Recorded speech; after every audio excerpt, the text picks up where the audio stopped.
This is the summary of Redeeming Love, summarized by Cellwave Audio and narrated by Bill. Disclaimer: this is an unofficial summary and analysis of Redeeming Love by Francine Rivers. It is not the original book and is not affiliated with or authorized by the author or publisher. This work is intended to provide key insights, analysis, and commentary for educational and informational purposes only.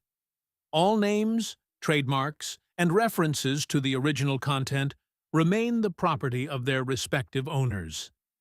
Every effort has been made to ensure that this use is fair under Section 107 of the Copyright Act. Readers are encouraged to purchase the original book from the author or publisher for the full experience and context. Introduction. In the rugged hills of California, during the gold rush of 1850, survival was often purchased at the expense of the soul. Men scoured the land for riches, chasing the promise of gold even as it consumed their honor. Women, left with little to trade, sold their bodies for shelter and food, bartering their dignity for a fleeting sense of security.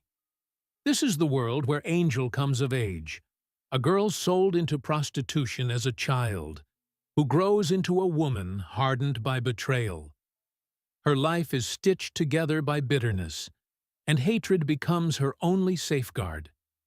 Yet even in this bleakness, there is the whisper of another story.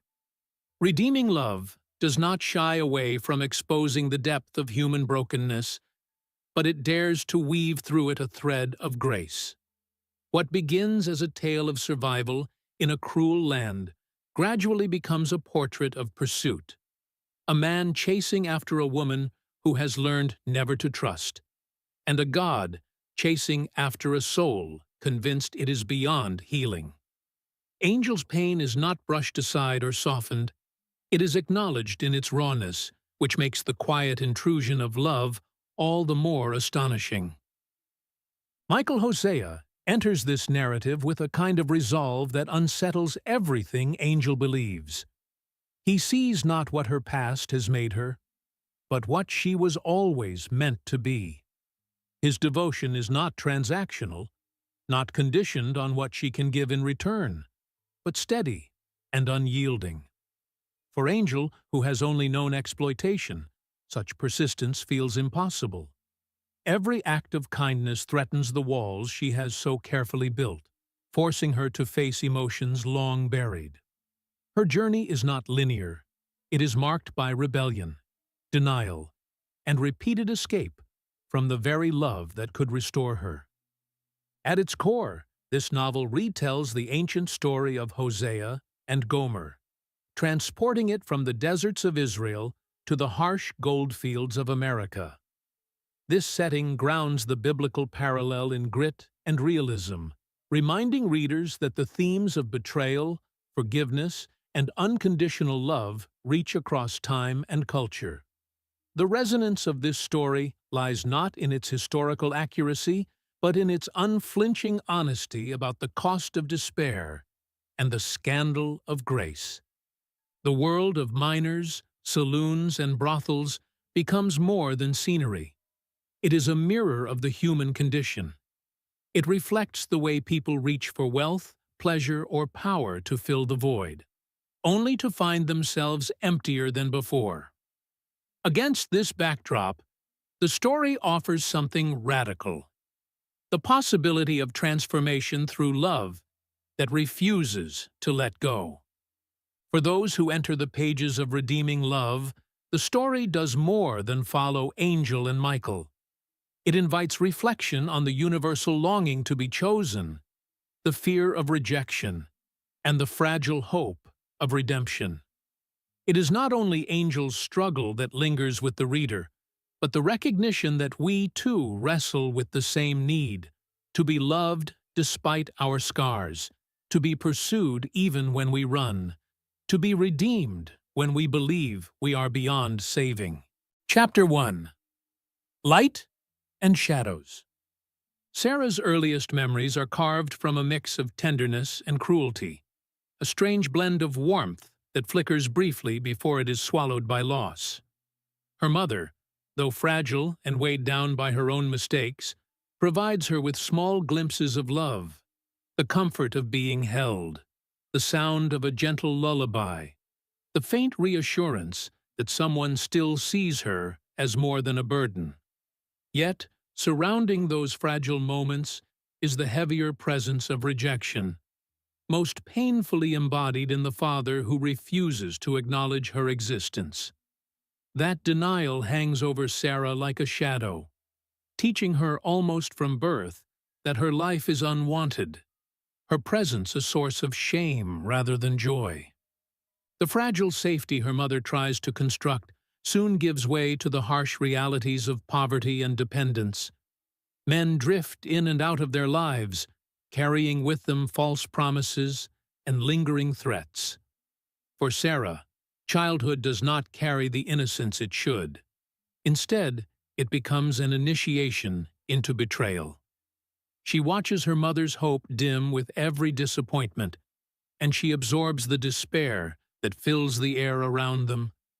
Even as a child, she recognizes that love in her world comes with conditions, that affection is a luxury too easily stolen away. Small fragments of light still reach her, the way sunlight filters through a broken shutter, the rare moments when her mother's face softens into a smile, the sound of laughter before it is cut short. These glimpses keep Sarah tethered to the possibility that something better might exist, though they never linger long enough to take root.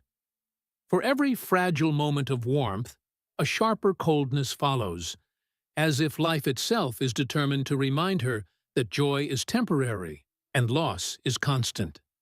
As Sarah navigates these early years, the patterns begin to take hold. Love that cannot be trusted, security that crumbles without warning, and dignity that is eroded before she even knows how to claim it.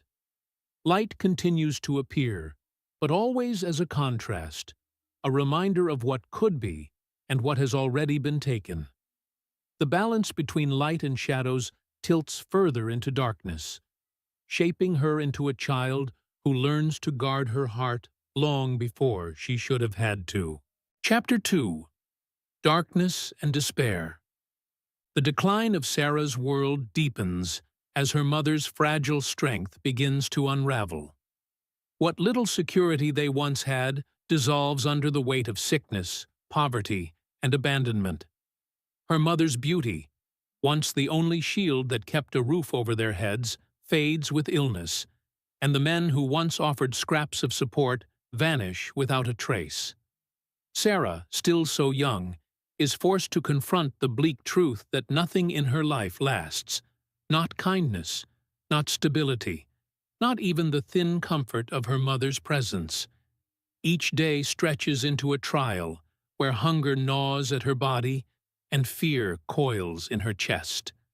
As her mother grows weaker, Sarah is left to fend for herself in a world that is neither kind nor forgiving to a child alone. The once occasional cruelty of strangers becomes a constant presence, each slight and insult reinforcing the idea that she is less than everyone else, an unwanted reminder of sin and shame.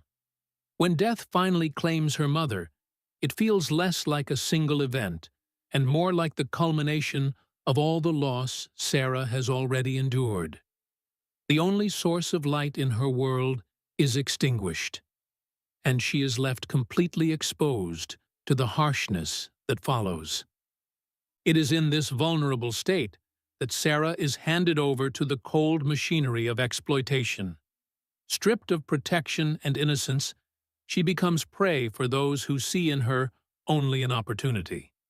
Desperation and despair are not abstract feelings, but living realities, pressing in on her with each new humiliation.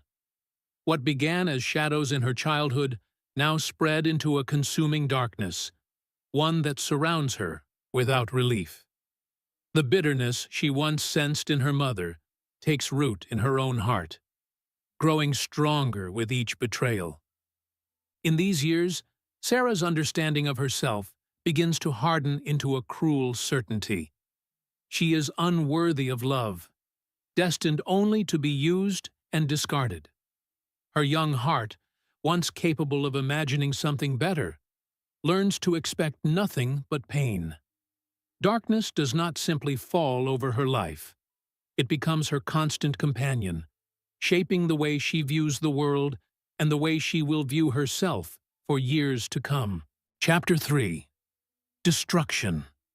The fragile balance that once kept Sarah afloat collapses entirely, leaving her caught in the wreckage of a childhood that has been stolen piece by piece. With her mother's death, the last tether to love and security disappears.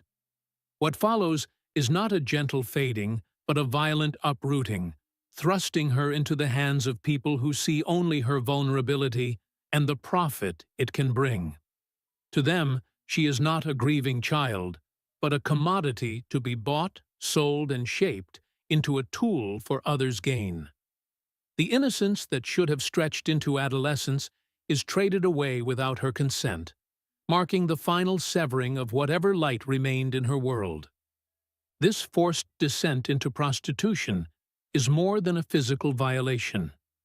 It is the slow destruction of Sarah's very sense of self. Each new indignity erodes her belief in her own worth, replacing it with a hardened certainty that she was born for nothing but use and abandonment. Where she once longed for tenderness, she now cultivates hatred, allowing it to become her armor. The anger shields her from the unbearable ache of loss, but it also hollows her, teaching her that to feel is dangerous, that to hope is foolish. The despair that once crept along the edges of her life now consumes it entirely, transforming her into a shell of the child she had been. Years of this life reshape her into Angel, a woman who commands attention yet feels nothing of its warmth. The name itself is a bitter irony, chosen not to honor her innocence, but to mask its destruction. She learns how to wield a lure as a shield, to wear beauty as both a lure and a warning. Men see in her what they want to see: temptation, possession, conquest, but none glimpse the ruined heart beneath. Angel perfects the art of detachment, convincing herself that she is untouchable, even as she endures the very chains she claims to despise. Though her transformation appears complete, the cracks in her soul never fully disappear. Buried beneath layers of rage and numbness lies the memory of the girl who once searched for light. These memories do not vanish. They haunt her in fleeting images of her mother's smile, in the warmth of a sunbeam she no longer dares to embrace.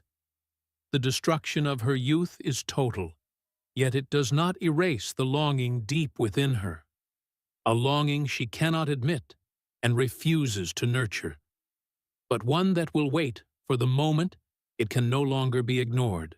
Chapter 4. Master of her fate. By the time Sarah has fully assumed the name Angel, she has abandoned any illusions about the world or her place in it. The child who once longed for tenderness has disappeared beneath the armor of a woman determined to survive on her own terms.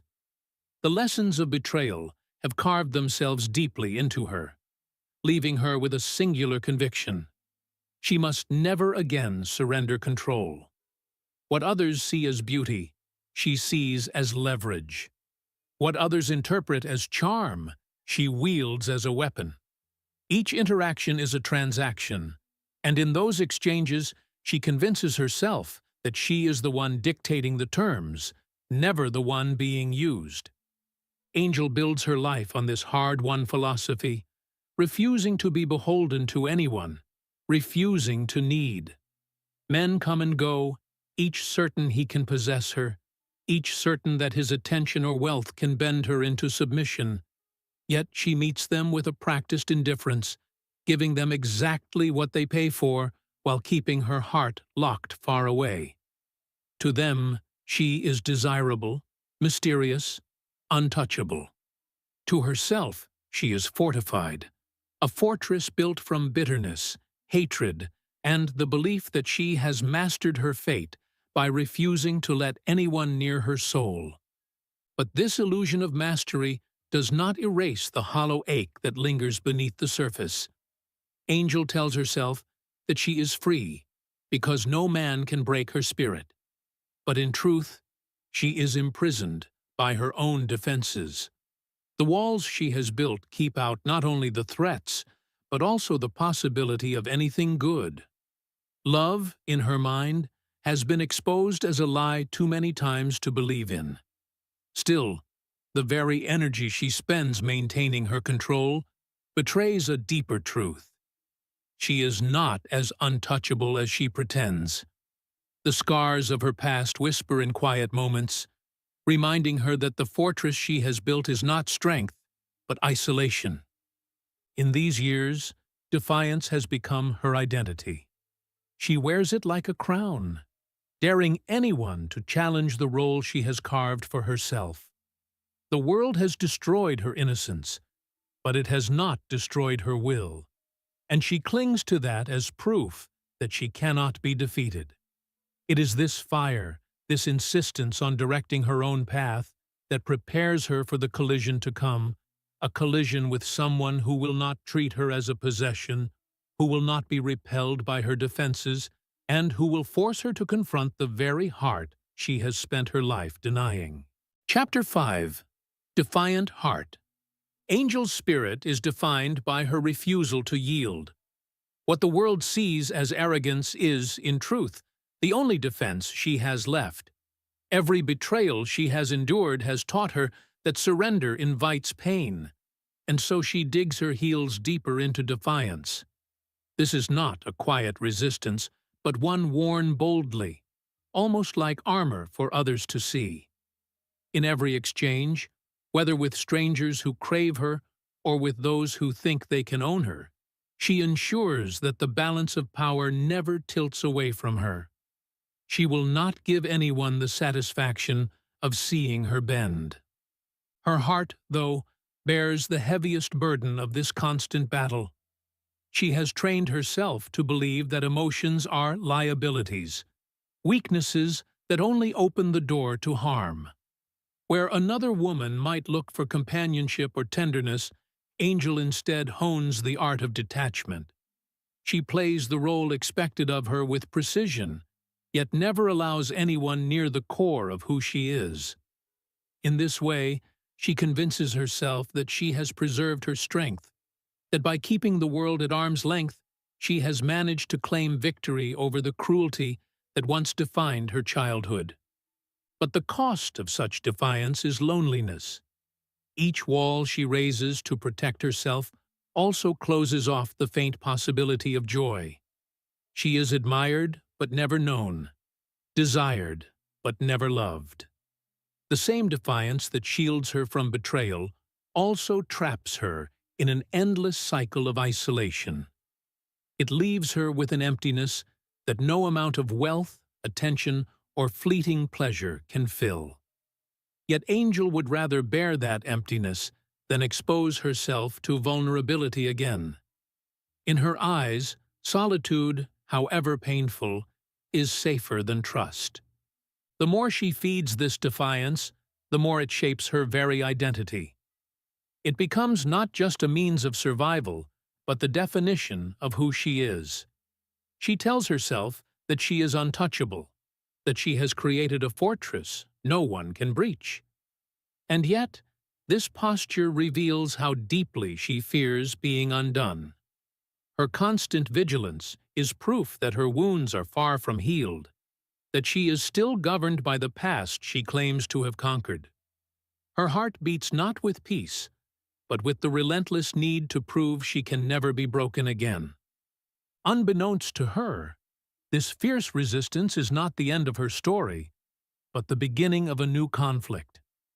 Angel believes she has mastered her fate through defiance, but soon she will encounter someone whose patience and gentleness will challenge everything she has built. For now, she clings to her hardened heart, unaware that it will soon be tested by a kind of love she has never allowed herself to imagine. Chapter 6. At Arm's Length. Angel lives by distance. To the world around her, she is present in body, dazzling and commanding in every room she enters, but in truth, she keeps herself far removed. No one touches her soul. No one crosses the boundaries she has drawn. Every smile is calculated, every glance measured, every gesture designed to maintain control. She has mastered the art of letting men think they know her, while never allowing them to glimpse anything beyond the surface. What they desire, she provides. What they demand, she endures. But the essence of who she is remains hidden, kept at a distance so vast it feels unreachable. This habit of distance is not born of pride, but of fear. Angel knows too well the cost of vulnerability, the devastation that follows when trust is placed in the wrong hands. Each betrayal in her past has confirmed the same truth. Closeness is dangerous. To survive, she has learned to keep everyone at arm's length, no matter how they press or plead. Men may believe they have claimed her, but she knows the truth. She gives nothing that truly belongs to her, nothing that could wound her again. Her body may be accessible, but her heart is locked behind iron walls. Yet, despite this careful detachment, the very act of keeping distance reveals how deeply she longs for connection. Angel tells herself she needs no one, but in the quiet moments when the facade slips, the emptiness gnaws at her. She craves something genuine even as she denies its possibility, a cruel paradox that keeps her restless and unsatisfied.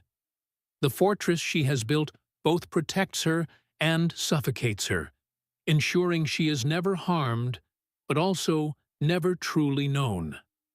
The ache of loneliness lingers beneath the surface, reminding her that survival is not the same as living. Her refusal to let others close becomes a test of endurance, a cycle she repeats day after day. She allows men into her space only to keep them out of her life, using their interest as a shield against the reality of her own solitude. In her mind, this arrangement is proof of her strength, evidence that she has mastered the only game the world ever offered her. But in truth, every new transaction reinforces her captivity. Distance becomes both her weapon and her prison, binding her to a life that drains her while convincing her she is in control. It is in this state of restless detachment that Angel's path begins to shift. The walls she has built so carefully are about to be challenged by a man who refuses to treat her as a possession. Michael Hosea's presence will bring with it a kind of persistence that her defenses are unprepared for. Though she cannot yet see it, the days of living at arm's length are numbered, and the confrontation between her hardened heart and his unyielding compassion will ignite the struggle that defines the rest of her story. Chapter 7. Like a seedling, Angel's heart, long kept in a barren wasteland of mistrust and bitterness, begins to stir in ways she does not understand. Michael's presence unsettles her carefully crafted defenses, not through force or demand, but through patience. His gentleness is unlike anything she has ever encountered, and it confuses her as much as it unsettles her. For the first time in years, she is faced with kindness that expects nothing in return, a love that does not barter, threaten, or diminish. Like a seedling breaking through hardened soil, something faint and fragile begins to emerge within her, though she resists acknowledging it. The stirrings of this new life frighten her more than the cruelties she has endured. Pain, betrayal, and degradation are familiar companions. She knows how to endure them, how to let hatred shield her from their sting. But tenderness is foreign. It brushes against her scars with a gentleness she has not prepared for. leaving her raw and exposed.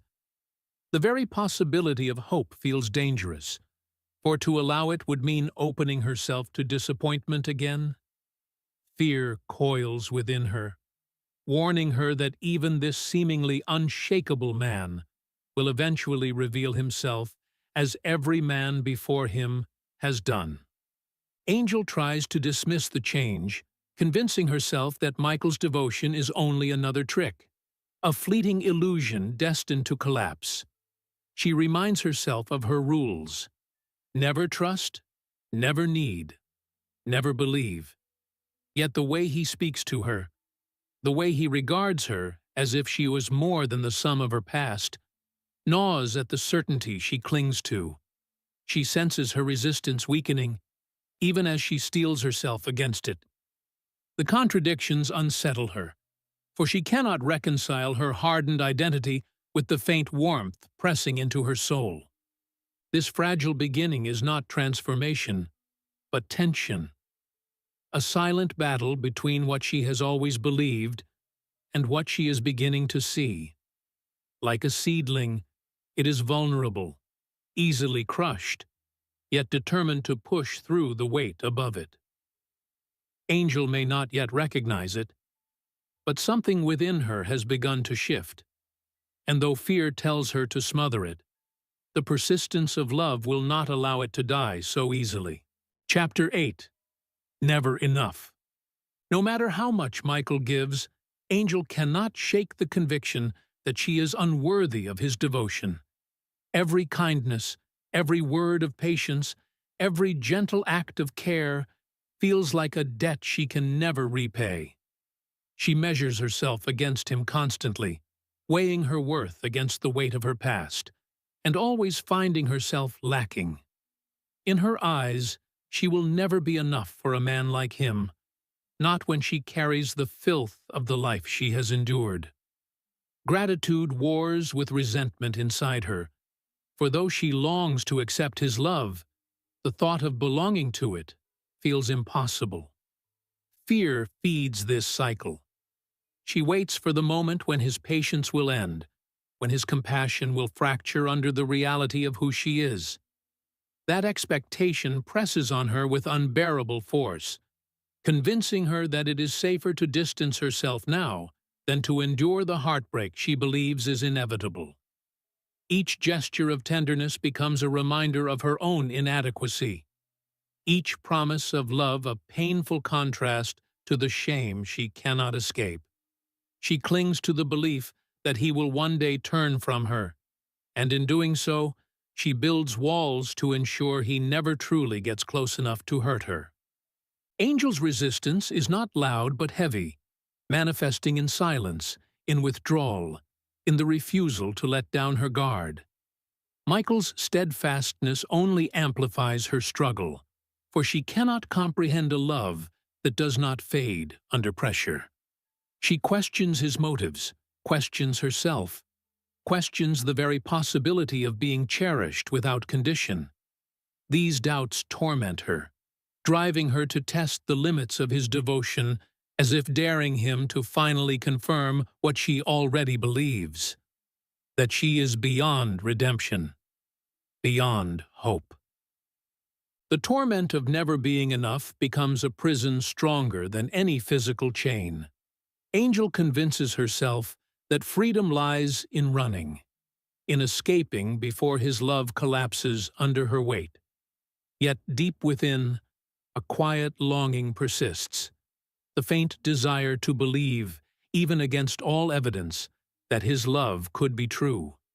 It is this tension between self-condemnation and yearning that keeps her bound, straining her spirit as she tries to flee the very thing her heart craves most. Chapter 9. Mea culpa. Angel begins to feel the crushing weight of her guilt with a clarity she can no longer outrun.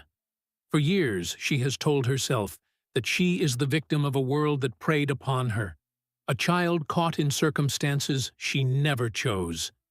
Yet, as she stands in the presence of Michael's unrelenting devotion, her defenses falter, and the guilt she has buried for so long rises to the surface. It is not just the wrongs done to her that haunt her, but the choices she has made since, the bitterness she has nurtured, the hardness she has embraced, the way she has pushed away every chance of kindness as if destroying it before it could destroy her. Though the sins committed against her were real and cruel, she cannot silence the voice that tells her she is complicit in her own ruin, that she has become the very thing she once despised. This guilt eats at her in the quietest hours, when Michael's patience presses against her silence, when his gaze refuses to look away from her, no matter how hard she tries to turn aside. Every small act of love becomes unbearable, a mirror reflecting all that she is not. She sees her unworthiness etched into every scar, every memory of the past she cannot erase, and it convinces her that forgiveness is not something meant for her. Others may find redemption, others may start anew, but for her, the weight of shame feels permanent, as if it has seeped into her very bones.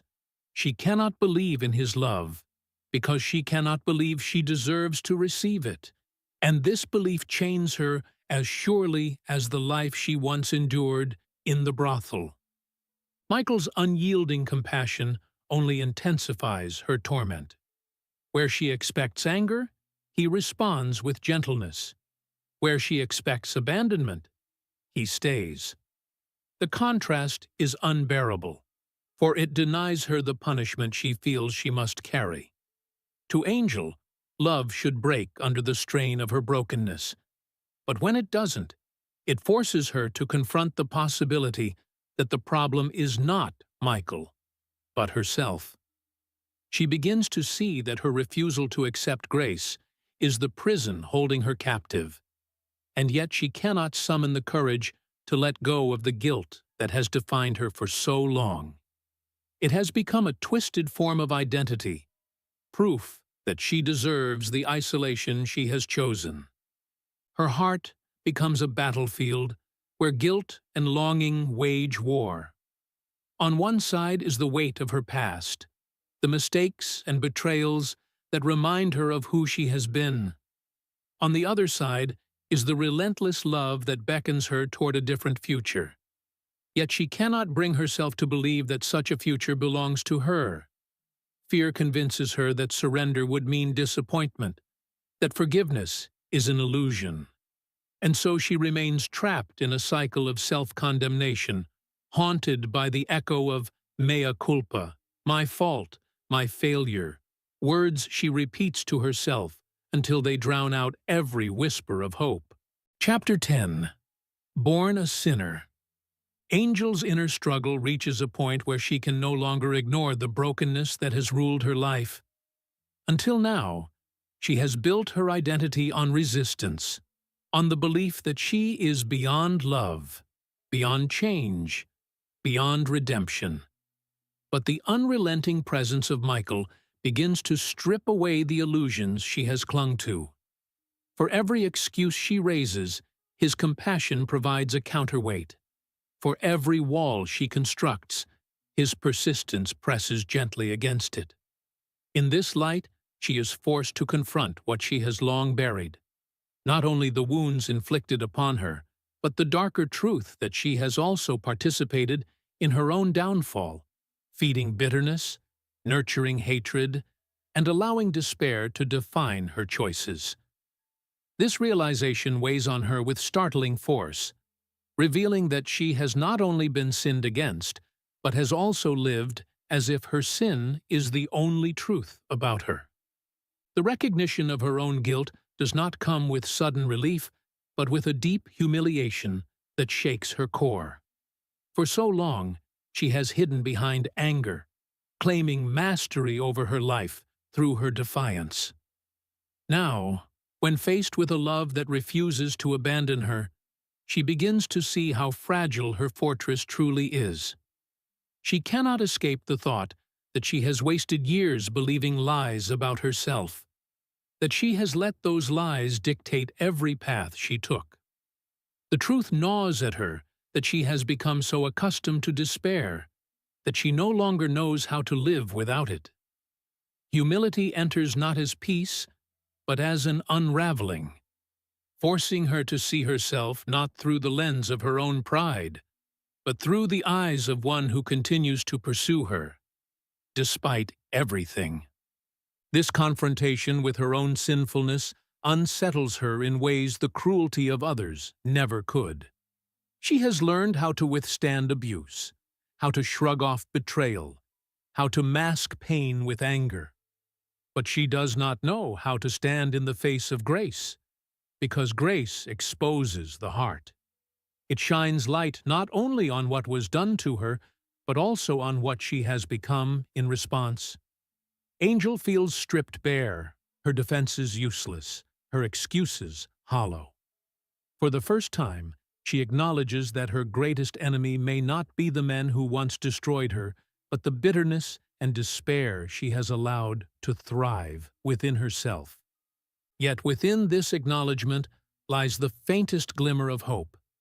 If she can admit her brokenness, if she can confess that she is indeed born a sinner and not immune to the very flaws she despises, then perhaps she can also begin to accept that forgiveness is not impossible. The humiliation of humility is painful, but it creates space for something new to grow. Though she resists the thought, the first seeds of surrender are planted here, not in her strength, but in the recognition of her weakness. Chapter 11.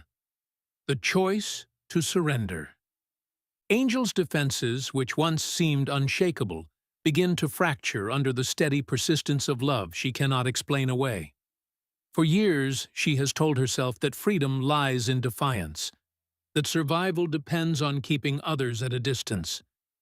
Yet the longer she lives in the presence of Michael's unyielding kindness, the harder it becomes to ignore the truth. Her rebellion has not freed her, but trapped her in chains of her own making. Humility forces her to face the question she has long evaded. Will she continue clinging to the bitterness that has ruled her life? Or will she take the terrifying step of surrender? This choice is not simple for her. To surrender feels like weakness, and weakness has always been her greatest fear. She equates yielding with destruction, remembering too vividly the times when trust led only to betrayal. But in the presence of someone who asks nothing of her but honesty, she begins to see surrender differently. It is not the collapse of self, but the release of the weight she has carried for so long. Every refusal, every act of resistance has left her exhausted, and now she sees that her strength has never truly been strength at all, only a stubbornness that deepened her isolation. The pull toward surrender is both painful and liberating. Angel feels the old lies rise within her, telling her she is unworthy, telling her that love cannot be trusted, telling her to run while she still can. Yet alongside those lies comes a new whisper, the possibility that she does not have to remain the prisoner of her past. That choice, frightening though it is, demands humility.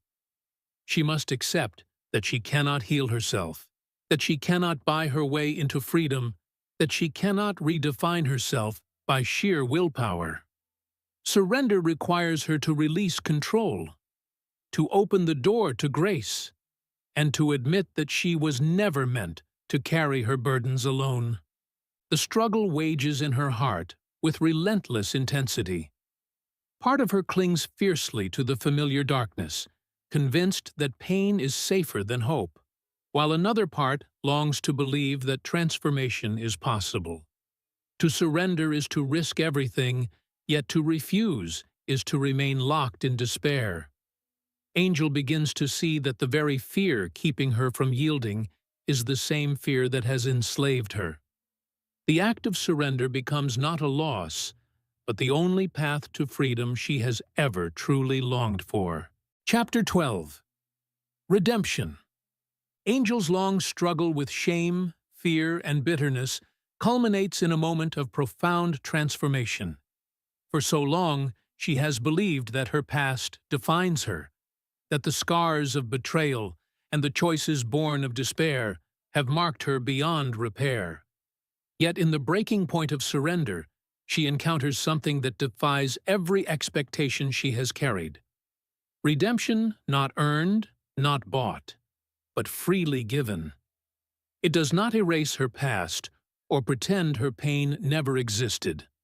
Rather, it gathers those fragments and begins to reshape them into something new. Where she once saw only ruin, she now glimpses the possibility of restoration.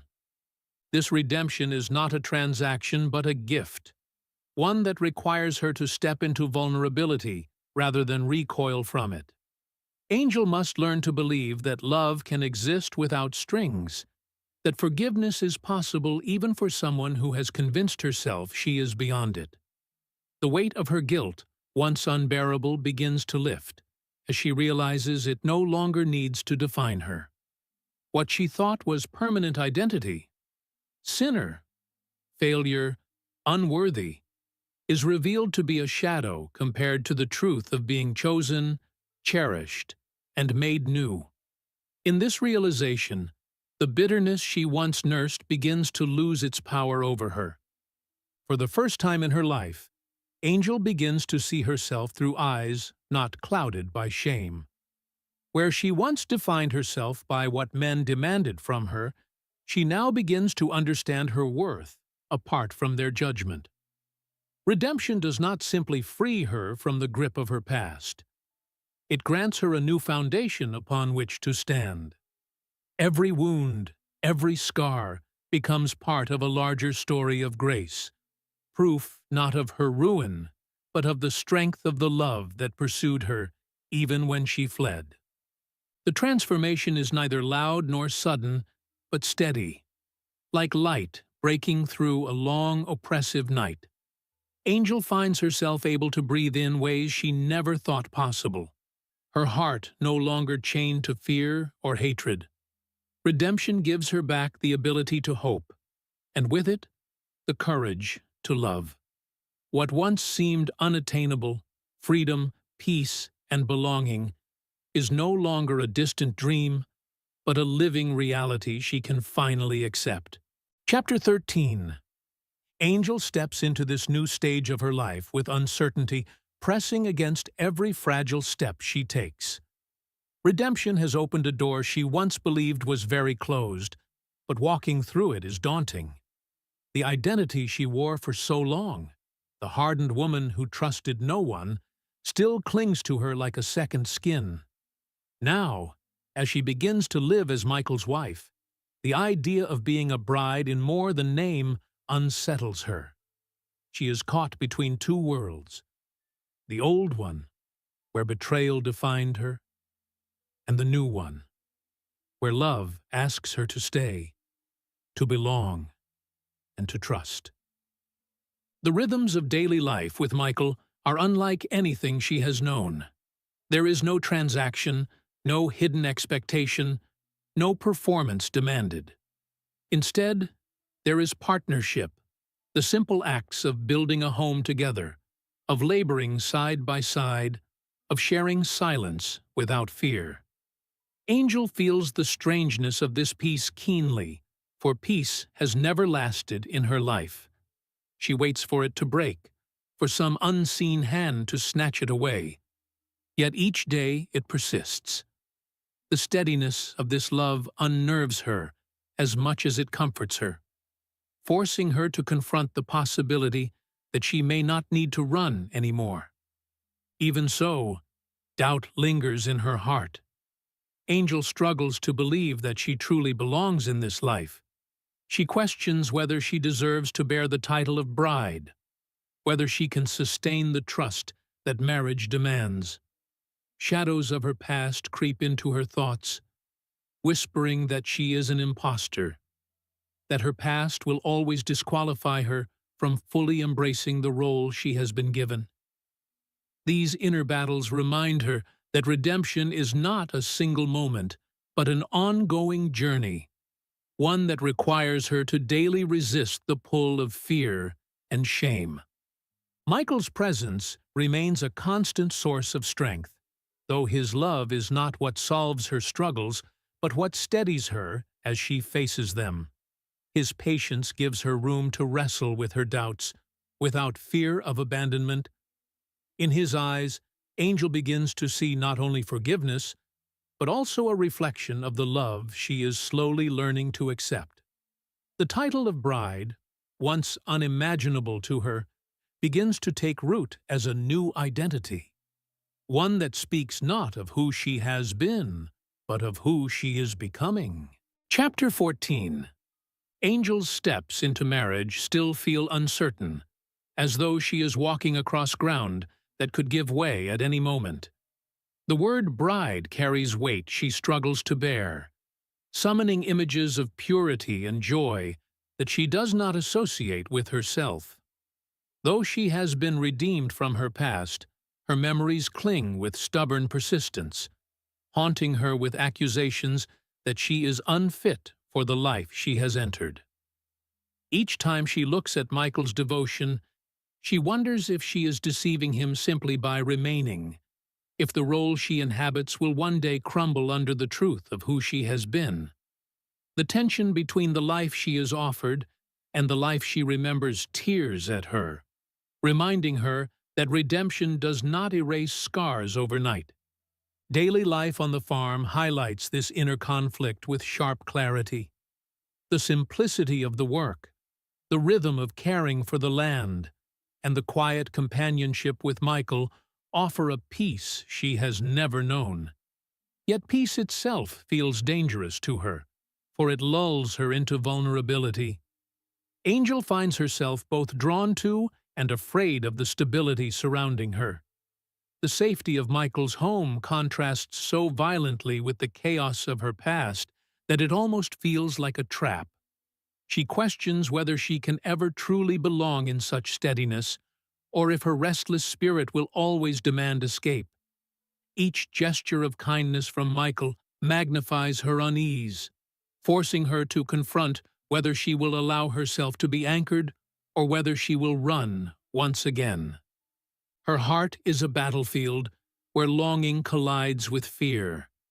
There are moments when she dares to imagine a future free from the shadows of her past, moments when the weight of belonging feels almost possible. Yet those moments are quickly drowned out by voices of accusation, memories of exploitation, echoes of betrayal, whispers that she is tainted and cannot truly change. This chorus of doubt convinces her that she is living on borrowed time, that Michael's love, however steadfast, cannot withstand the truth of her shame forever. In response, she retreats emotionally, even as she remains physically present, keeping him at just enough distance to guard herself. Michael, patient and steady, continues to meet her distance with persistence. He does not force her to let go of her fear, but neither does he allow it to dictate the terms of their life together. His quiet devotion presses against her defenses, not as a weapon, but as a constant reminder that love does not demand perfection to endure. Angel cannot yet fully receive this truth, but she feels its weight pressing into her, planting seeds that will later grow. For now, she lives in the tension of being both a wife in name and a bride in becoming, caught between the haunting grip of who she was and the slow, hesitant acceptance of who she is being called to be. The rhythms of the farm bring her moments of peace, but beneath the surface, she carries the weight of her old fears, always bracing for loss. Though Michael's steadiness never falters, Angel often interprets his love through the lens of her past, expecting it to crumble under her failures. She cannot yet believe that stability is real, so she prepares herself for its eventual collapse. This preparation shows in the way she pulls back whenever closeness threatens to grow too deep, keeping Michael within reach, but never fully allowing him to touch the most guarded corners of her heart. Her distance, however, does not silence the changes quietly taking root within her.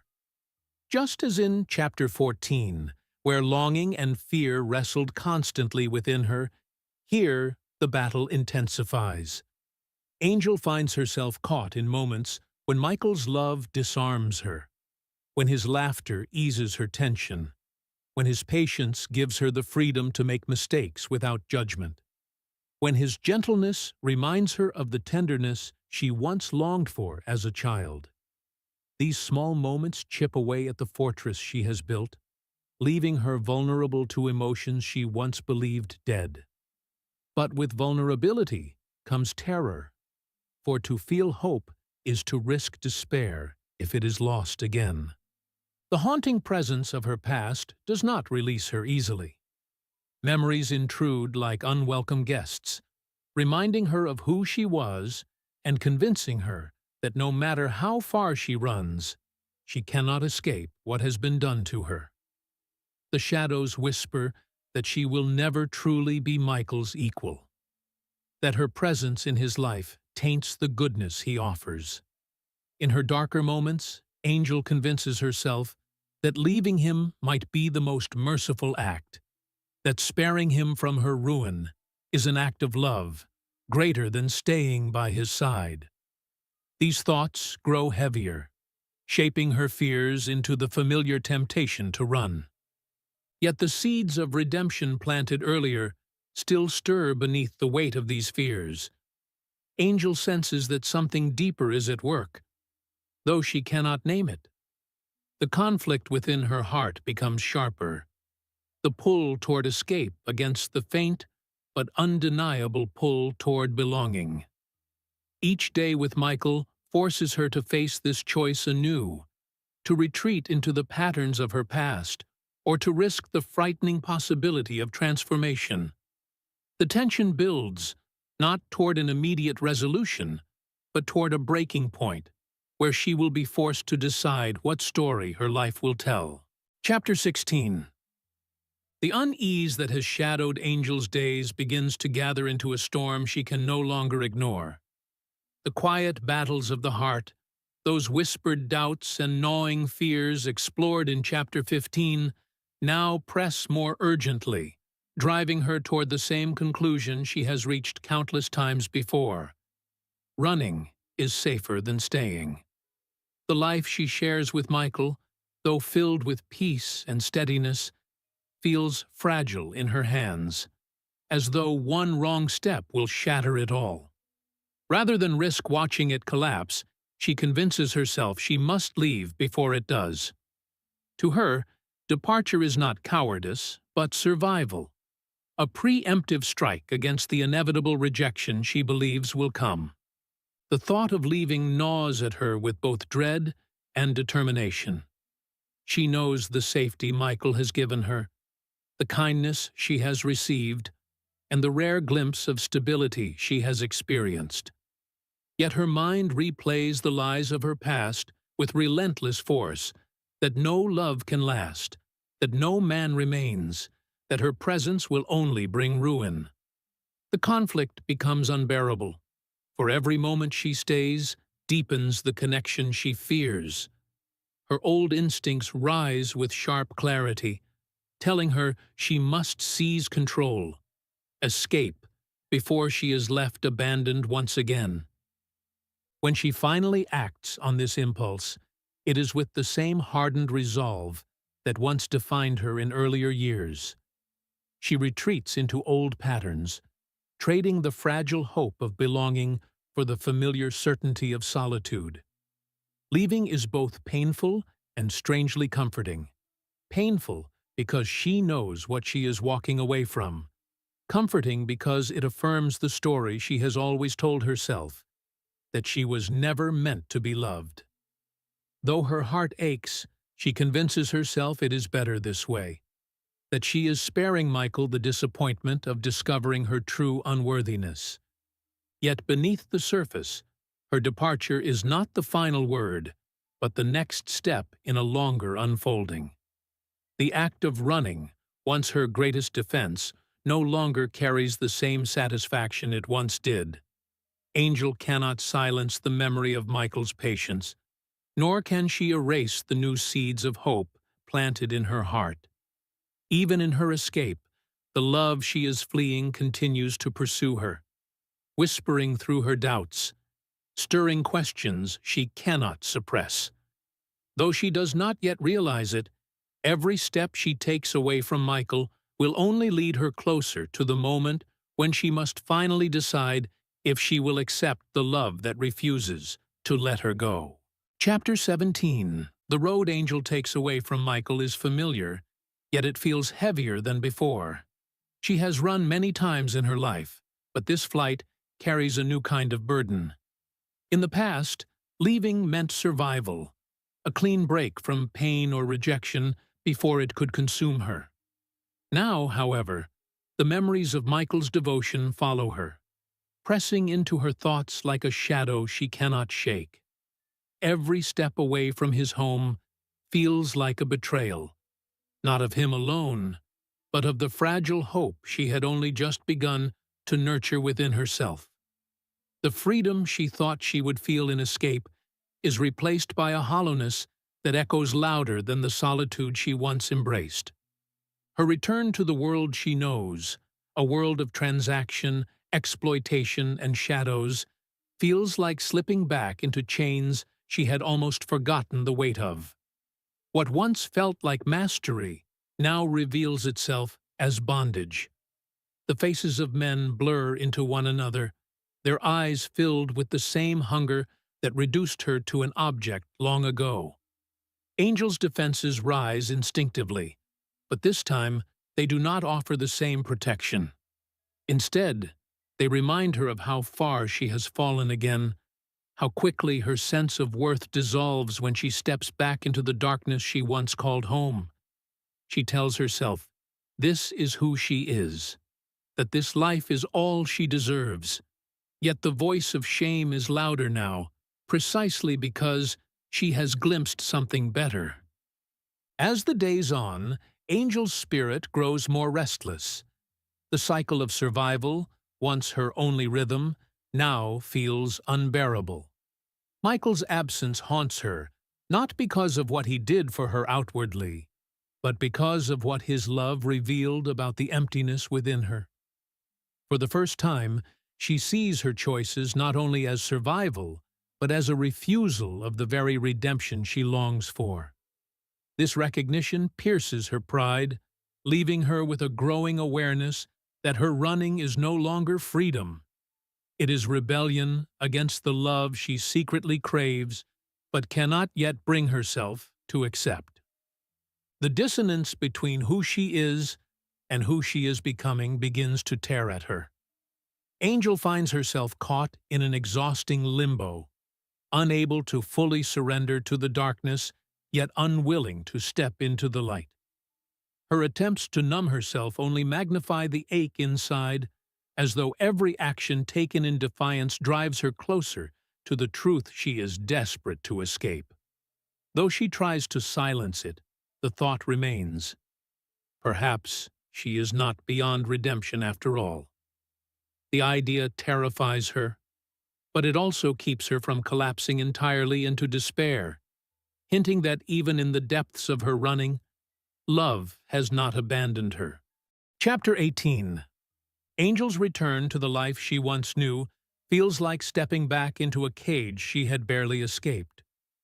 The familiarity of the streets and the men around her does not bring comfort. Instead, it reminds her of how broken this existence truly is. Where once she had convinced herself that detachment was power, she now feels only emptiness. Every face, every voice, every hand that reaches for her seems to echo the truth she cannot deny, that this is not living, only enduring. What she once accepted as survival now feels unbearable, for she has seen another way, and it will not leave her mind. The memory of Michael lingers with her like a light she cannot extinguish. His words, his patience, the steady way he looked at her without judgment. They rise unbidden when she tries to numb herself with bitterness. Instead of shielding her, anger begins to fail her, leaving her exposed to the ache of longing. For the first time, running does not give her the release it once did. Instead, it presses her deeper into despair, because she now knows what she is running from. Not just a man, but a kind of love she never believed possible. Angel begins to see herself with sharper clarity. She recognizes how fear has controlled her steps, how guilt has silenced her, how shame has convinced her that she is beyond worth. The cycle repeats itself, but now it feels thinner, as though the walls around her are beginning to crack. She feels restless, unsettled, and increasingly aware that the life she has chosen cannot satisfy her. Even as she resists the thought of returning, she cannot silence the pull toward something better. The struggle leaves her torn between two truths. One tells her she deserves nothing more than this darkness, that redemption was a dream too good to be real. The other whispers that she has already tasted freedom, and that the door is not closed to her. This whisper unsettles her most of all, because it demands courage, the courage to admit she was wrong to run, the courage to accept love without trying to earn it. She does not yet know if she can take that step, but her heart has begun to soften, and with it comes the faintest sign of hope. Chapter 19. Angel's restlessness grows heavier with each passing day. The life she returned to offers her no peace, no comfort, no sense of purpose. What once seemed like control now feels like chains. She goes through the motions, the same faces, the same hollow exchanges, but her heart is no longer numb. Michael's love has marked her in ways she cannot erase.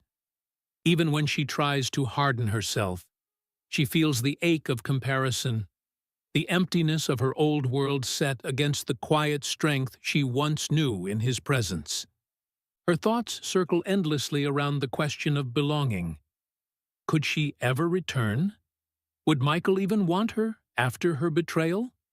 The shame of leaving him digs deeper than anything she has endured before. She tells herself he deserves someone pure, someone who does not carry the weight of a ruined past. Yet even as shame condemns her, something inside whispers that his love was never about what she deserved. The memory of his steady devotion refuses to let her sink fully back into despair. This tension begins to change the way Angel sees herself. She realizes that running has not freed her, but enslaved her to fear. Each attempt to numb the ache inside only proves how powerless she has become to escape it. She cannot unlearn what Michael showed her, that love can be patient, that grace can exist, that her worth is not measured by her past. These truths unsettle her because they ask her to believe in something she has spent her life denying. The very thought of it frightens her more than the darkness she has always known. The struggle leaves her weary. Angel senses that she is standing at a crossroads, though she does not yet know how she will choose. One path leads back into the shadows, into the cycle of despair that has defined her life.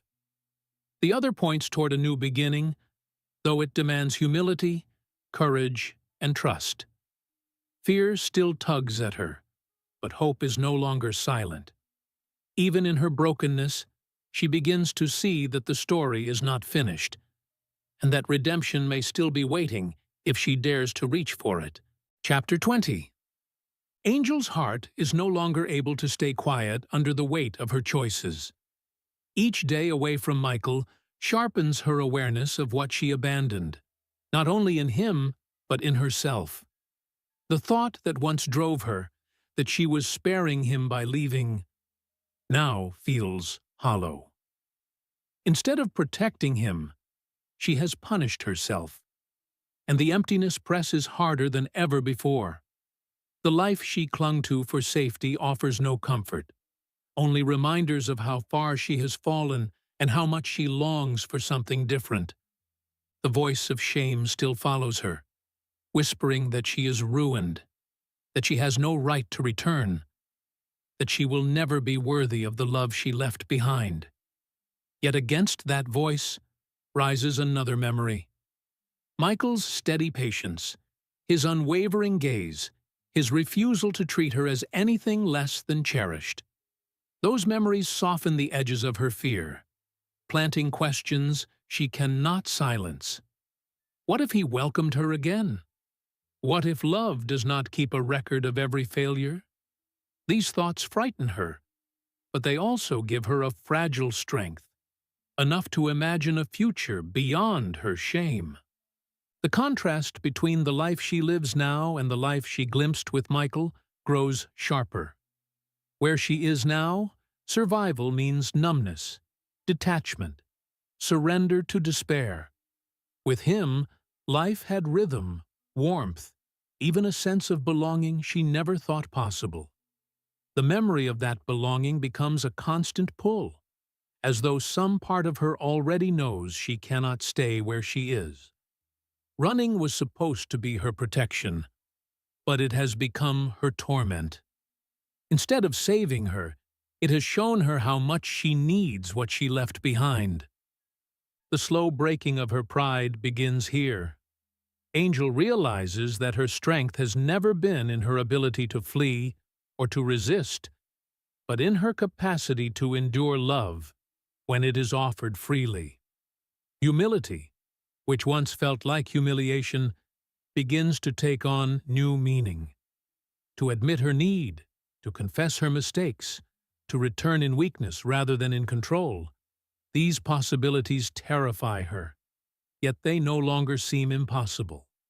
For the first time, she senses that redemption may not be about proving herself worthy, but about accepting a gift she cannot earn. Chapter 21. Angel lives torn between two forces that refuse to let her rest. One voice insists she is nothing more than her past, a woman marked forever by shame, incapable of change, undeserving of love. The other calls to her with the memory of Michael's kindness, reminding her of the life she glimpsed but pushed away. These voices clash within her, leaving her exhausted and unsettled. Wherever she goes, whatever she does, the thought of Michael follows her like a shadow, reminding her that what she tasted with him was real, even if she still doubts she deserves it. Her longing for him begins to outgrow her fear, though she fights to keep it hidden. She tries to convince herself she is better off where she is, hardened and untouchable. But the effort feels weaker now.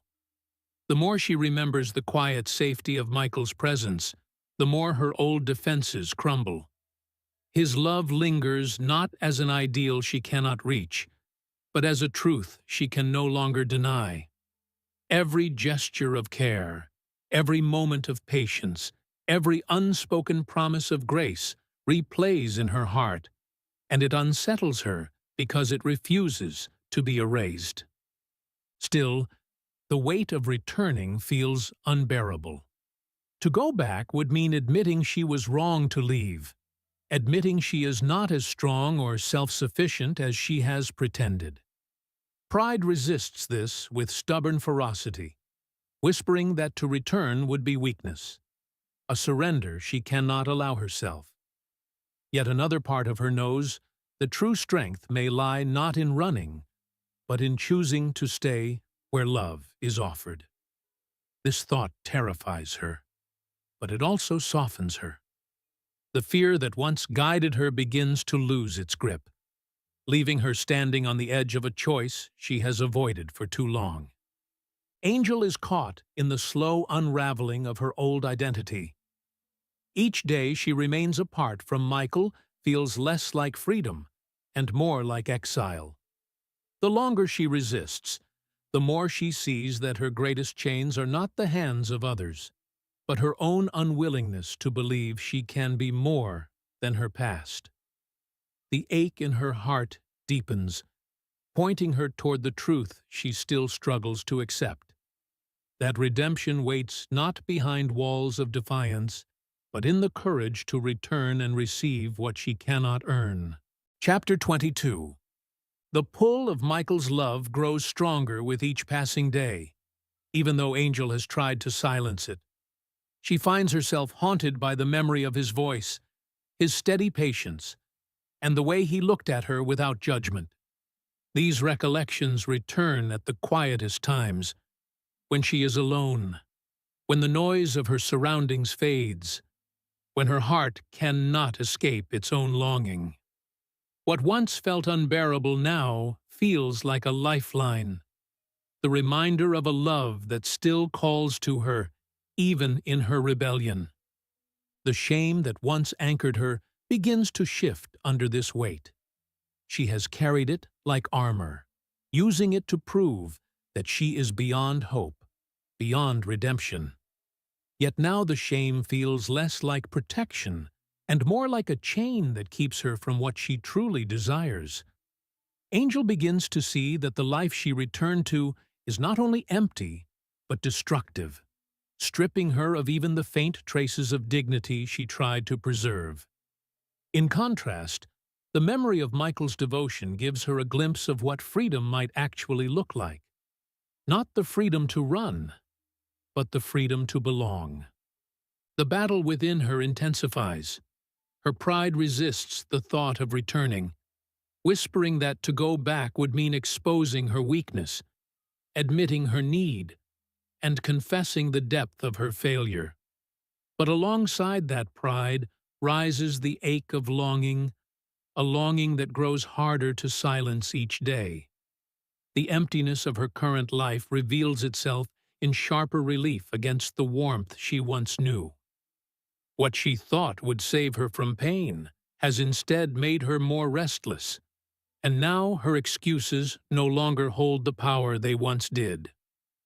Angel begins to sense that she is standing at the threshold of change. The choice before her is clear, though terrifying: to keep clinging to pride and fear, or to return and risk everything on the possibility of forgiveness. Her heart trembles under the weight of it, for she knows this decision will not only shape her future, but also reveal who she truly is. For the first time, the thought of surrender does not feel like defeat. It feels like the first step toward life. Chapter 23. Angel's heart grows restless under the weight of indecision. The life she has returned to feels more unbearable with each passing day, as though the walls that once shielded her are now closing in. The faces around her, the empty exchanges, the shallow comforts, all of it feels hollow, a pale imitation of the life she glimpsed with Michael. She cannot escape the truth that what once satisfied her no longer can. Having tasted something purer, she now feels the sting of emptiness more sharply, and the contrast pushes her toward a breaking point. The memory of Michael's love becomes a constant presence, shaping her thoughts even when she resists. She remembers the steadiness of his hands at work, the quiet strength of his words, the patience with which he endured her anger and silence. These memories remind her that his love was not rooted in illusion, but in choice. A choice he made daily to see her as more than her scars. The thought unsettles her deeply. It forces her to question whether she has been running not from him, but from the truth of who she could become if she allowed herself to stay. Pride continues to whisper its poison. It tells her that going back would mean admitting weakness, that Michael deserves someone untouched by shame, that her return would be nothing more than another betrayal. Yet these arguments, once so convincing, now feel thin against the ache of longing inside her. The emptiness of her present life exposes pride for what it truly is: fear dressed as strength.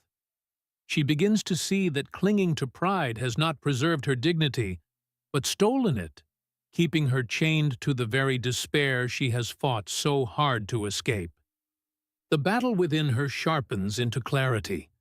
She cannot remain in this in-between state, torn between darkness and light.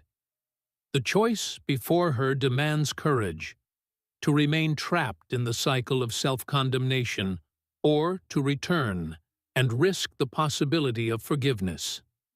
Angel feels the weight of her past pressing against her shoulders, but she also senses the stirring of something stronger, the faint hope that her story is not finished, that grace still waits for her if she dares to turn back. For the first time, the possibility of going home does not feel like weakness, but like freedom. Chapter 24. The weight of Angel's wandering begins to crush her spirit. She has carried herself through years of survival, through betrayal, through the numbing routines of emptiness, but now even her endurance feels fragile.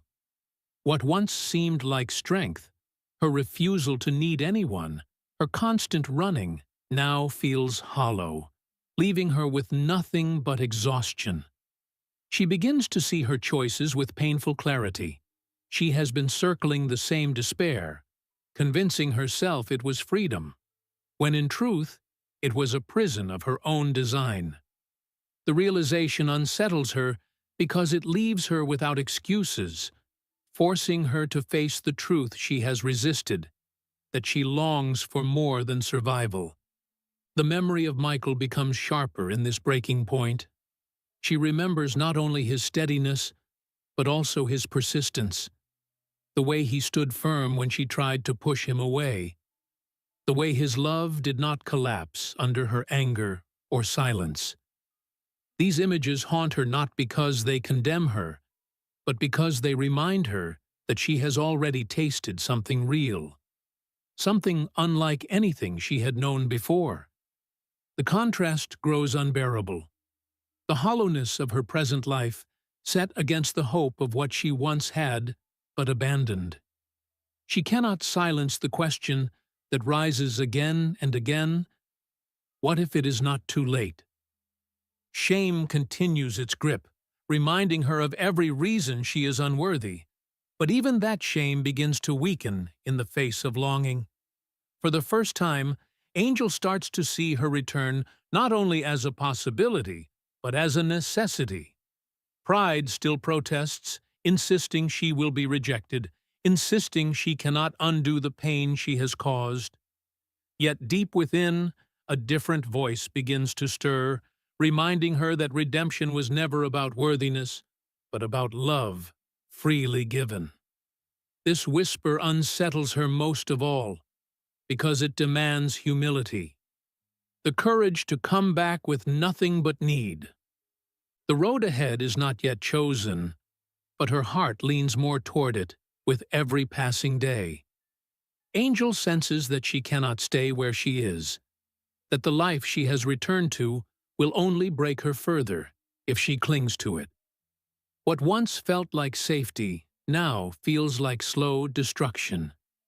She begins to see her longing for Michael not as weakness, but as truth, a truth she can no longer deny. Though fear still lingers, the pull of love begins to outweigh it, setting the stage for the moment when she must finally decide whether to keep running or to return home.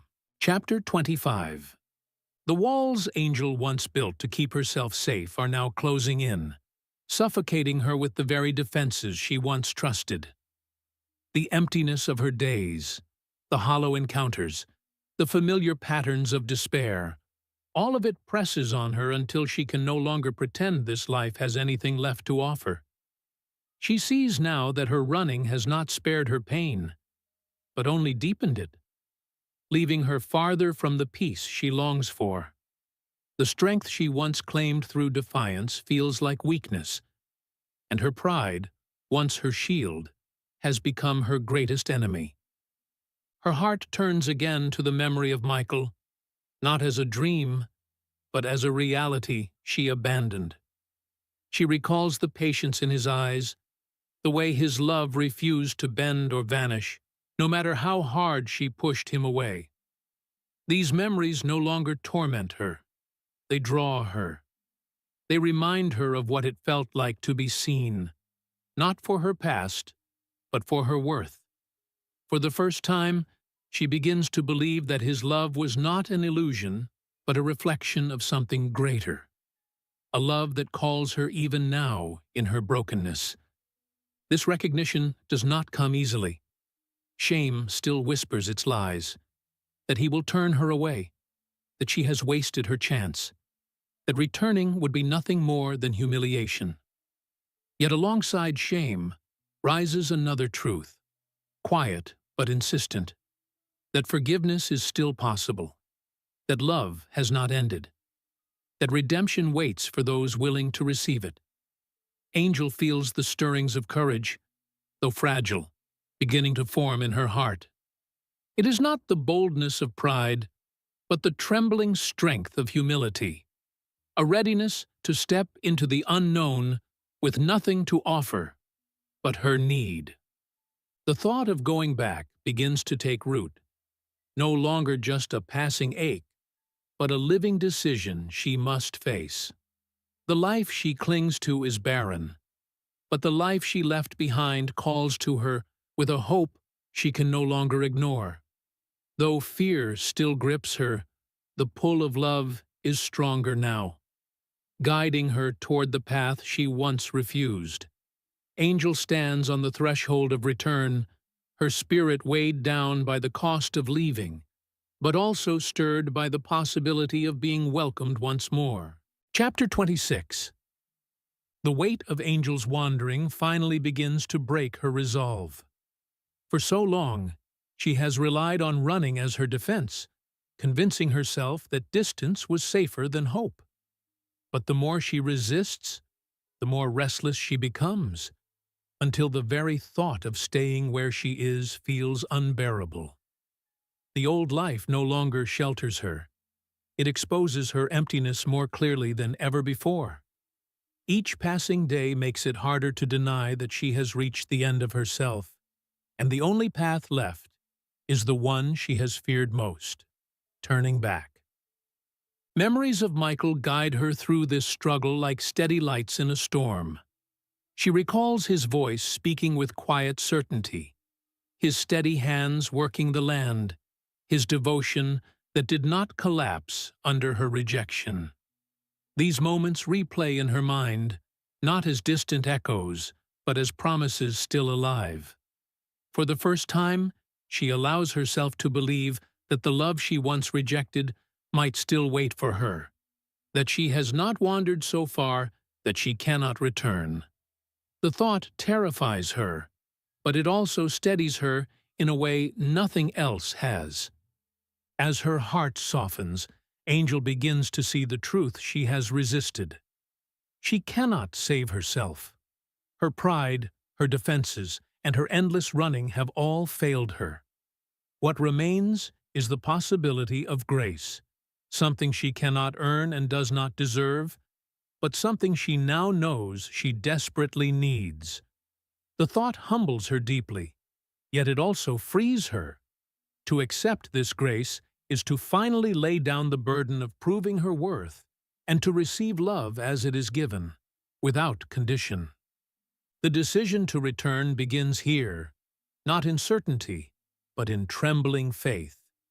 Angel does not know what awaits her, whether Michael will welcome her, or whether the weight of her past will follow her back.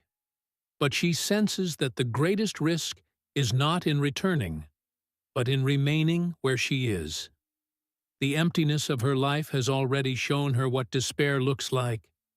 Now she feels the faint pull of hope urging her to step toward something new. Though the path ahead is frightening, she begins to move toward it, carrying with her the fragile but growing belief that love has not given up on her. Chapter 27. Angel's decision to return begins quietly, without ceremony, yet it carries the weight of everything she has endured. For years, running has been her answer to pain, the instinct she trusted above all else. Now, every step she takes toward home feels like defiance against that old pattern. She does not walk with confidence. Fear lingers in every breath, reminding her of the shame she carries and the uncertainty of what awaits. Yet beneath that fear lies something stronger, the fragile but steady hope that love might still receive her. The road back is not only physical, but deeply emotional.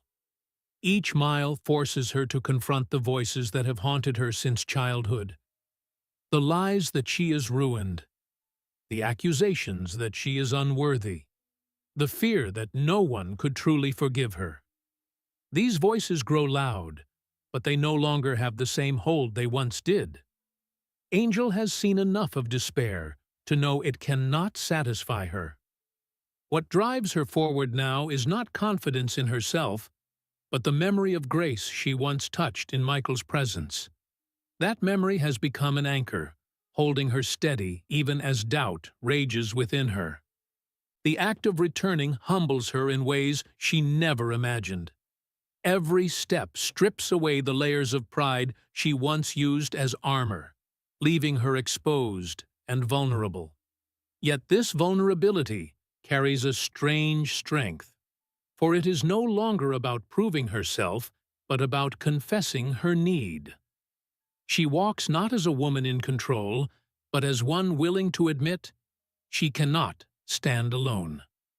The shift unsettles her, but it also brings relief, as though she is finally releasing a burden too heavy to carry.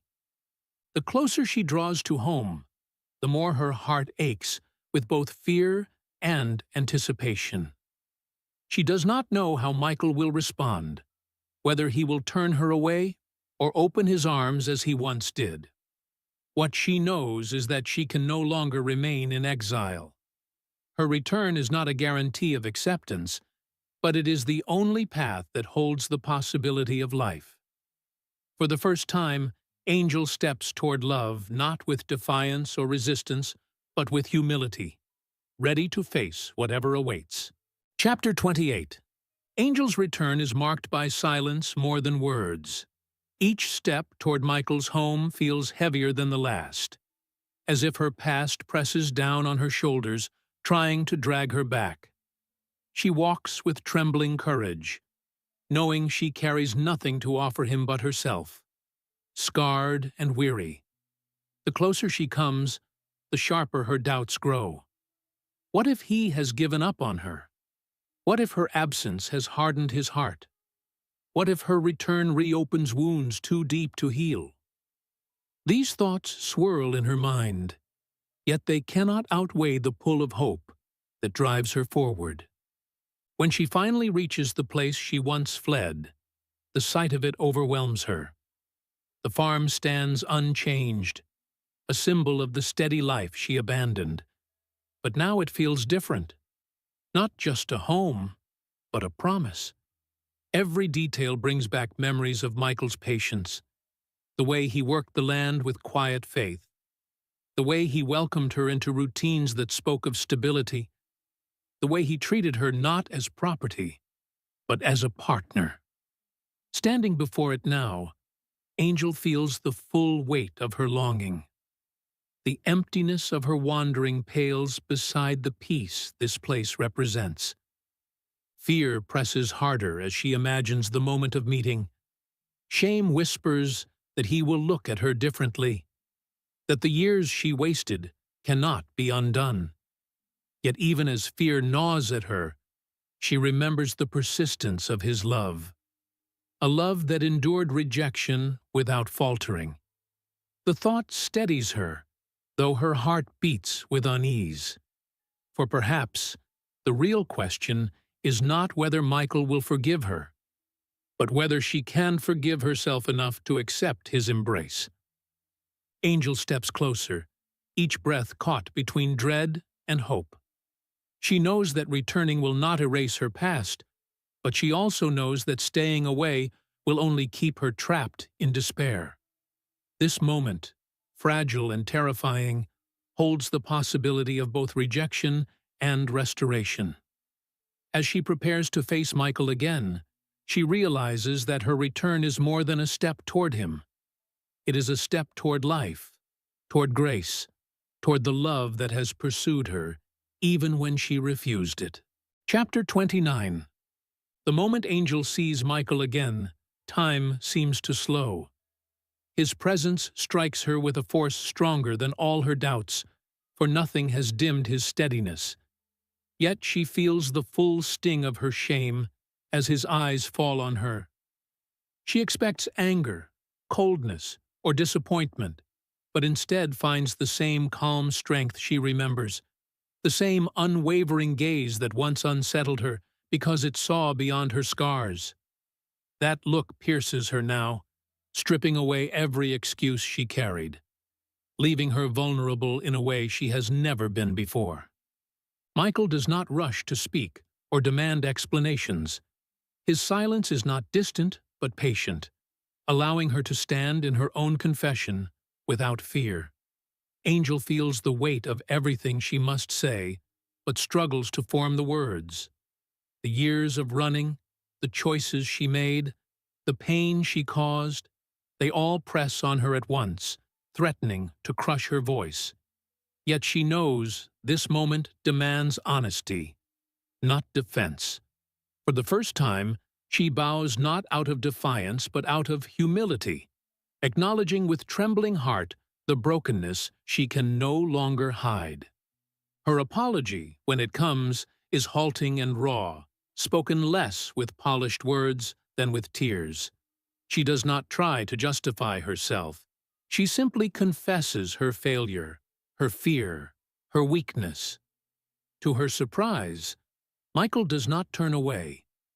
Instead, he listens with the same quiet strength that once unsettled her, his presence steady, as if holding the weight she cannot carry alone. Each word she speaks feels like a release, stripping her of the chains she has worn for so long. What follows is not condemnation, but welcome. Michael's forgiveness is not dramatic or loud, but steady and sure, a reflection of the love that first drew her and continues to pursue her now. Angel feels the walls within her crumble, not through force, but through grace. The reunion is not the end of her struggle, but it is the beginning of her healing, a moment when she allows herself to be embraced not as the woman she was, but as the bride she is becoming. Chapter 30. The weight of Angel's return slowly begins to lift as the days with Michael settle into a rhythm again. The initial shock of forgiveness leaves her both relieved and unsettled, for she has never known a love that does not waver. Each act of welcome, each quiet gesture of patience, reminds her that she is no longer defined by the shame she carried. Yet the habit of mistrust still lingers in her heart. She finds herself watching Michael closely, waiting for cracks, wondering if his love will eventually tire. These doubts rise not because of his failures, but because her old wounds whisper against the truth she is trying to embrace. Michael's steadiness becomes a mirror through which Angel sees her own uncertainty. The chores they share, the meals eaten in silence, the small conversations that fill their days, all of these remind her of the life she once rejected. She begins to notice the small ways he shows care, not only in words, but in constancy. He does not press her for more than she can give, yet he never withdraws his presence. This balance unsettles her, for it forces her to recognize that love can exist without demand, without barter, without fear of betrayal. Angel wrestles inwardly with this realization. Part of her longs to surrender fully, to rest in the certainty that she is safe. Yet another part of her holds back, afraid that surrender will expose her once again to heartbreak. She wonders if she will ever be able to silence the echoes of her past, the voices that insist she is still the same broken woman who once ran. Her struggle is not with Michael alone, but with herself, with the part of her that still clings to fear, as if it were protection. In these quiet days, however, A new strength begins to form within her. Each time she chooses to stay instead of flee, each time she allows herself to trust his patience, she lays another stone in the foundation of her healing. Slowly, she begins to believe that her story is no longer defined by ruin, but by redemption. What once felt impossible, to live as a bride, to accept love without fear, now feels like the path she is being called to walk, even if her steps are hesitant. The restoration has begun, not in dramatic gestures, but in the daily choice to remain, to trust, and to let love continue its work within her. Chapter 31. The days following Angel's return unfold with a quietness that unsettles her almost as much as it comforts her. There is no storm, no harsh reminder of her betrayal from Michael, only his steady presence and the rhythm of life together. Angel finds herself waiting for anger or disappointment to surface, but instead, she is met with patience. This patience, more than anything else, tests her resolve, because it leaves her with no excuses to retreat into fear. She must learn to live in the peace she once believed she could never have, and that adjustment proves harder than she expected. Her old doubts continue to rise in small moments. She catches herself shrinking back when Michael's kindness comes without condition, wondering if it is only a matter of time before the past reclaims her. But those doubts begin to weaken as she allows herself to stay. Each day she remains by his side, sharing in the work of the farm and the quiet routines of home. She learns that healing does not arrive in a single instant, but in the slow, steady rhythm of trust. The very normalcy of this life, so different from the chaos she once knew, begins to teach her what belonging feels like. Angel's heart wrestles with pride even as it softens. She still struggles to accept forgiveness as something she cannot earn, fearing that her failures might outweigh the love she has been given. Yet she begins to see how futile that fear is, for Michael's devotion does not rest on her performance, but on his choice. This realization humbles her, cutting through her pride and teaching her that love is not about worthiness, but about grace. It is a lesson she resists at times, but one she cannot deny as she sees it lived out daily in his actions. These days, Angel begins to reclaim not only her place in Michael's life, but also her sense of identity. She no longer sees herself only as the ruined woman who fled, but as someone capable of growing into the role she once doubted: a wife, a partner, a bride. The transformation is quiet, often invisible even to her, but it takes root in her heart with every step she takes toward trust. What once felt impossible now begins to feel like a life she can embrace, a life built not on fear, but on redemption. Chapter 32. Angel begins to notice small changes within herself, subtle shifts that reveal how deeply her return has reshaped her. Where once she recoiled from tenderness, she now allows herself to lean into it, even if only in cautious steps. She finds herself listening more closely when Michael speaks, watching the steady way he moves through his days, and letting those rhythms settle into her. What was once foreign, the peace of ordinary life, the safety of trust, now starts to feel less like a threat and more like a gift. Though the scars of her past still press against her, she learns to breathe more freely, as though each day on the farm is slowly untangling her from the weight she carried for years. Still, fear lingers at the edges of her heart. Angel worries that her fragile healing could collapse if she grows too comfortable. There are moments when old voices return, whispering that she is living a life she does not deserve, that it could all be taken away at any moment. These doubts rise unbidden, yet Michael's steadiness continues to ground her. His love does not shift with her moods or her fears. It remains constant, showing her that trust can be built brick by brick, even on the ruins of the past. Slowly, she begins to believe that her worth is not tied to what she has done, but to the love that refuses to let her go. This realization deepens her transformation. Angel, who once defined herself by defiance and shame, begins to step into humility with greater ease. She discovers strength not in holding herself apart, but in allowing herself to belong. Her pride, once her strongest defense, now softens into a willingness to receive what she cannot earn. This surrender does not weaken her. It frees her. She learns that her story is not bound by the ruin of her past, but by the grace of being welcomed home again and again. As these changes take root, Angel's vision of herself begins to shift.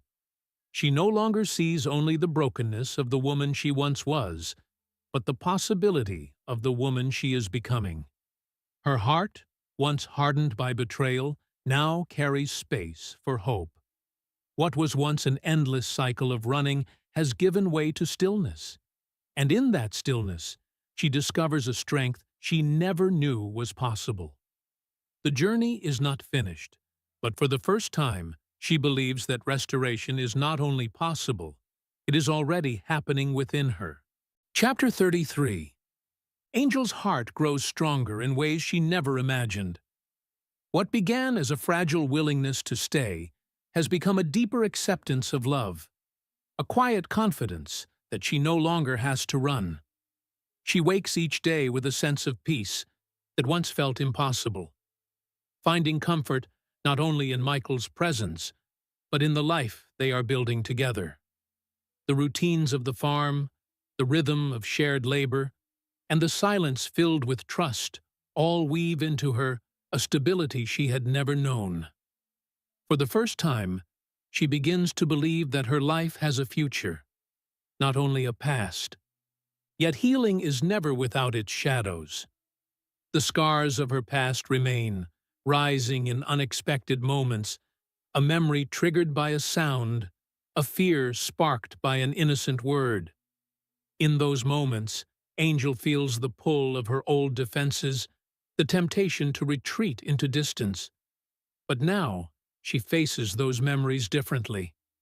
Instead of running, she allows herself to lean on Michael's strength, trusting his patience to meet her weakness. Each time she chooses to stay present in those moments, she loosens the grip of shame a little more, proving to herself that the past no longer holds the same power over her. Michael's love continues to be the steady ground beneath her transformation. He does not demand that she forget her past or pretend it never happened. He simply walks with her as she learns to carry it differently. His presence becomes a constant reminder that love can endure imperfection, that grace is not fragile, and that forgiveness is stronger than memory. This constancy teaches Angel that she does not have to earn her place at his side. She already belongs. The truth of this belonging, once impossible for her to accept, now begins to shape how she sees herself. Angel starts to embrace her identity not as the woman who was broken, but as the bride who has been redeemed. She no longer views herself only through the lens of her past mistakes, but through the grace that has rewritten her story. The woman who once defined herself by bitterness and fear now discovers strength in humility and hope. Though the journey has been long and marked with struggle, she begins to realize that love has already done its work. It has taken her from ruin to renewal, from defiance to peace, from exile to home. Chapter 34. Angel's life no longer mirrors the broken cycles that once defined her. The woman who had lived in the shadows of betrayal, who had run from every glimpse of love, now stands in a place of quiet strength. This strength is not born of pride or self-protection, but of surrender, the kind of surrender that allows her to embrace what she once feared most, belonging. She no longer sees herself as the discarded child, nor as the hardened woman who survived by detachment. Instead, she has embraced the identity she once thought unattainable, not only Michael's wife, but his bride in truth, living each day as proof that grace can transform even the most shattered of lives.